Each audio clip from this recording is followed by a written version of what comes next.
പൊന്നിൻ തിളക്കമുള്ള സത്യസന്ധതയ്ക്ക് 6 വയസ്സ്. പവൻ ഗോൾഡ്, താഴെപ്പാലം, തിരൂർ. 049424239116. ഇതര സംസ്ഥാന തൊഴിലാളികളുമായി ബംഗാളിലേക്ക് പോയ ടൂറിസ്റ്റ് ബസ്സുകൾ തിരിച്ചുവരാനാകാതെ കുടുങ്ങിക്കിടക്കുകയാണ്. ലോക്ക്ഡൌണിന് മുമ്പ് അസം, ബംഗാൾ സ്വദേശികളെ നാട്ടിലെത്തിക്കുന്നതിനായി പോയ മലയാളികളാണ് കുടുങ്ങിയത്. തിരിച്ചുവരാൻ ഭീമമായ സാമ്പത്തിക ചെലവ് വരും എന്നിരിക്കെ ഇവരെ പറഞ്ഞുവിട്ട ഏജന്റുമാരും തിരിഞ്ഞു നോക്കുന്നില്ലെന്നാണ് പരാതി.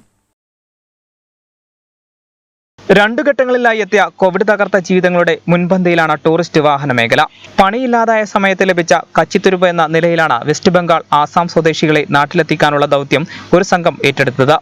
എന്നാൽ അവിടെ എത്തിയതോടെ കേരളത്തിൽ പൂട്ടുവീണു. തിരിച്ചു വരാൻ മാർഗമില്ലാതെ കുഴങ്ങുകയും ചെയ്തു. ആദ്യം തെരഞ്ഞെടുപ്പ് ഫലം കഴിഞ്ഞ് തിരിച്ചു പോകാമെന്ന് പറഞ്ഞവർ പിന്നീട് പെരുന്നാൾ കഴിഞ്ഞ് തിരിച്ചു പോകുമെന്നാണ് പറഞ്ഞത്. ഇതിനിടയിലാണ് കൂനിമേൽ കുരു എന്ന പോലെ ലോക്ക്ഡൌണും ആരംഭിച്ചത്. മലപ്പുറം, തിരൂർ, കോഴിക്കോട്, തൃശൂർ, എറണാകുളം, പാലക്കാട് എന്നിവിടങ്ങളിൽ നിന്നായി 200ഓളം ബസ്സുകളാണ് പശ്ചിമ ബംഗാൾ, ആസാം എന്നിവിടങ്ങളിലേക്ക് യാത്ര പോയി കുടുങ്ങിക്കിടക്കുന്നത്. 15 ദിവസങ്ങളിൽ കൂടുതലായി ഭക്ഷണത്തിന് പോലും ബുദ്ധിമുട്ടാണെന്ന് ബസ്സുമായി പോയ ഡ്രൈവർമാർ പറയുന്നു. ഇതാണിപ്പോൾ ഇവിടുത്തെ അവസ്ഥ എന്ന് പറഞ്ഞിട്ടുണ്ടെങ്കിൽ ആകെ മഴ ഇടി മിന്നൊക്കെ ഇപ്പോൾ ഇവിടെ തോർന്നേ ഉള്ളൂ.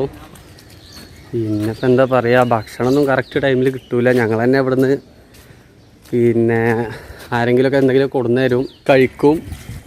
ഇതാണ് ഇവിടുത്തെ അവസ്ഥ. ഈ വണ്ടീൻ്റെ ബാക്കിൽ വെച്ചിട്ടാണ് ഭക്ഷണമൊക്കെ ഉണ്ടാക്കുന്നത്. പിന്നെ കുളിക്കാനുള്ള സൗകര്യങ്ങളൊന്നുമില്ല. 10-15 ദിവസമായി ഇപ്പോൾ ഇവിടെ ഇങ്ങനെ ബുദ്ധിമുട്ടിലായിട്ട്. പിന്നെ പ്രാഥമിക കാര്യങ്ങളൊന്നും നിർവഹിക്കാനുള്ള ഒരു സ്ഥലം ഇല്ല. അതാണ് ഇപ്പോൾ ഇവിടുത്തെ ഒരു ബുദ്ധിമുട്ട്.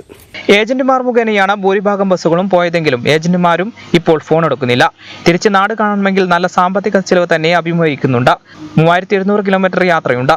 20,000 രൂപ ടോളും 8,500 രൂപ ടാക്സും അടക്കണം. ഇന്ധനവില മാത്രം 1,30,000 രൂപയാണ്. ഇതിനിടയിൽ സ്പെഷ്യൽ പെർമിറ്റ് തീർന്നു പോയ ബസ്സുകൾ കൂട്ടത്തിലുണ്ട്. കേരളത്തിൽ 16-ാം തീയതി വരെ ലോക്ക്ഡൌൺ ആയതിനാൽ ചെക്ക് പോസ്റ്റുകളിൽ നിന്ന് സ്പെഷ്യൽ പെർമിറ്റ് പുതുക്കി നൽകണമെന്നും ബസ് ജീവനക്കാർ അധികാരികളോട് ആവശ്യപ്പെടുന്നു. ഇത്രയും ഭീമമായ സാമ്പത്തിക ചിലവഴിച്ച് എങ്ങനെ നാട്ടിലെത്തുമെന്നാണ് ഇവർ ചിന്തിക്കുന്നത്.